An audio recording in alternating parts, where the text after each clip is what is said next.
Excellencies, distinguished participants, a very good evening and thank you for staying through all our 4 sessions of the 38th ASEAN Roundtable. I will be very brief and do this in 10 minutes instead of 15 as we need to vacate the ballroom for 5:30 p.m. There's going to be another wedding here. So today, we had the privilege to gain valuable insights from the Secretary General of ASEAN and 12 eminent speakers on how ASEAN can remain relevant in a fragmented global order.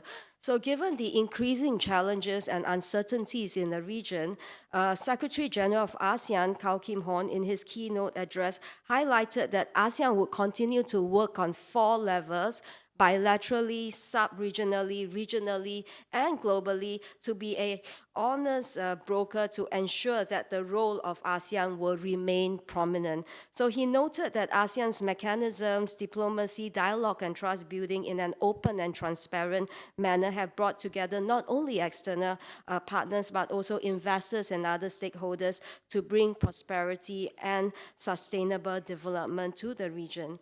So in understanding the forces of fragmentation, the speakers in session 1 shed light on how the US and China actually viewed each other and how ASEAN is positioning itself to respond to the intensifying major power rivalries in the region, including the proliferation of minilateral initiatives like the Quad and AUKUS, which we have heard a lot.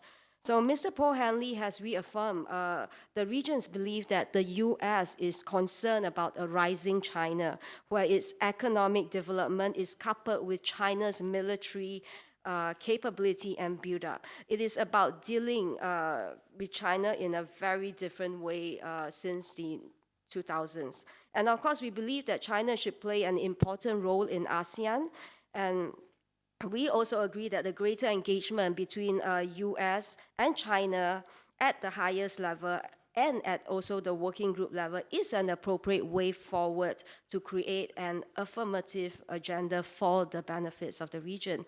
So we can also identify with Prof. Zhu Feng when he spoke about the rationale for China's economic advancement and, of course, its concern about being the pacing or peer challenger of the US. However, we will take heart that the economic linkages between China and the world remain strong and interdependent. So we should not forget that China's economic growth does have a stabilizing effect on the world's economy, including the US. And of course, the $1 million now is then what China's options are in moving forward, given all these US initiatives and acts. And Prof. Joseph Liao explored how ASEAN and Southeast Asia can position themselves in managing external powers. He highlighted the 4C, very easy to remember, and I think Sharon even came up with one more C. So first is choice, focusing on functional cooperation and relations, rather than making binary strategic choices. And 2, contingency, noting the need for ASEAN to engage with the proliferation of organizations and institutions with overlapping interests. And 3rd, centrality, where ASEAN should go beyond processes to set clear objectives for the stabilization of the region and to manage the great power competition. And lastly, coherence, as ASEAN will need to continue fostering its unity. So session 2 focused on the impact of economic fragmentation and assess how ASEAN's economic community can build its resilience and find new opportunities to advance the grouping's integration and growth. I think importantly, the many frameworks that we heard about, like the RCEP and the upcoming digital economy economic framework, helps to reinforce a multilateral rule-based trading system, and of course to ensure that ASEAN's AEC remains relevant. Dr. Sanchita Basu underscored the importance of improving ASEAN's competitiveness, not only to increase trade and investment in the region, but also enhance the plus arrangements, and that she meant the harmonization of standards and the advancement of domestic reform. She also highlighted the need to focus on people-centric deliverables, sustainable and green economy, and other areas like supply chains. So Dr.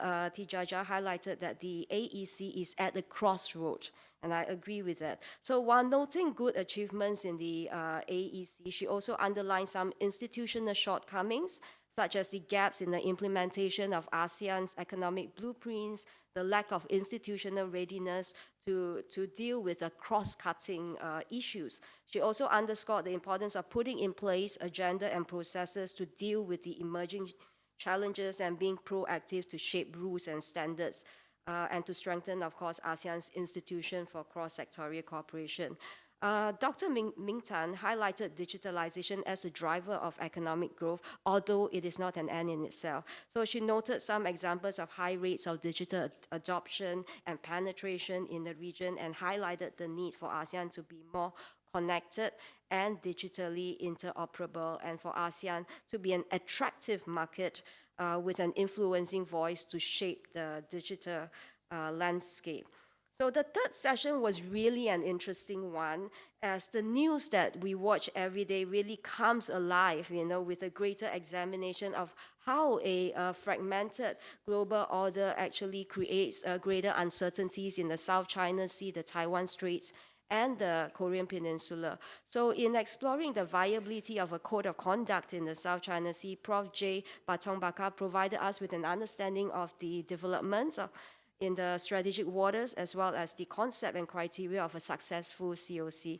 So he highlighted, of course, importance of building trust and confidence, self-restraints, limiting coercive forces, and of course to better manage divergent views between ASEAN and claimant states. And Prof. Christy Su highlighted that the outbreaks of hostilities in the Taiwan Straits could impact its economy, especially the semiconductor sector. And she highlighted Taiwan's move to reduce economic dependence on China by moving towards a global approach, including greater engagement with Southeast Asia in the areas of electronics, ICT, and chips. Dr. Yongwook Ru made an important connection between the stability of Korean Peninsula and the Southeast Asia, and he noted that ASEAN can help to promote peace in the peninsula through diplomatic engagement and, of course, encourage DPRK to engage with the international community. So it is a pity that we don't have time to go into the challenges of Myanmar, but I'm sure we will make that a standalone roundtable in the future. And I'm sure our friend Leong Wai Kit from CNA will be quite interested to hear that.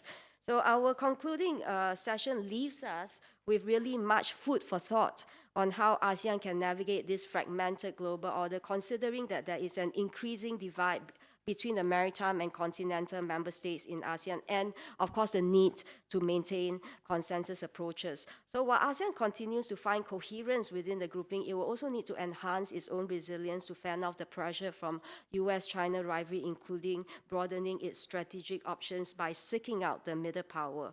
So in the face of the growing divide, Dr. Imelda Danla highlighted the need for ASEAN to really manage common interests and diverging individual interests. She suggested for ASEAN to engage in deeper cooperation to bridge the divide and to enhance legitimacy, anchored itself in shared values and interests, as well as the use of a mix of non-coercive and coercive regulatory mechanisms to enhance problem solving. Even I'm still really thinking about what that could be.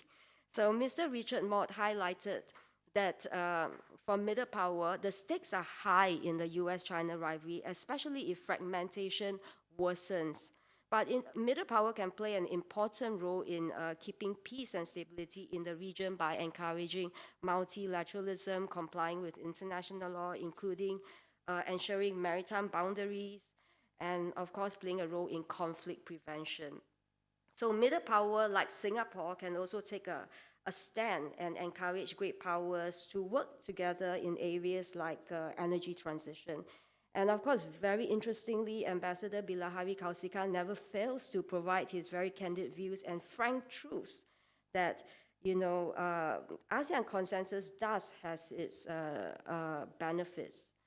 But of course, he also mentioned that we should find ways to modify consensus approaches under certain circumstances. And of course, his point on the socialization of new members into ASEAN norms will be important. So we should remember that when Timor-Leste comes on board, right?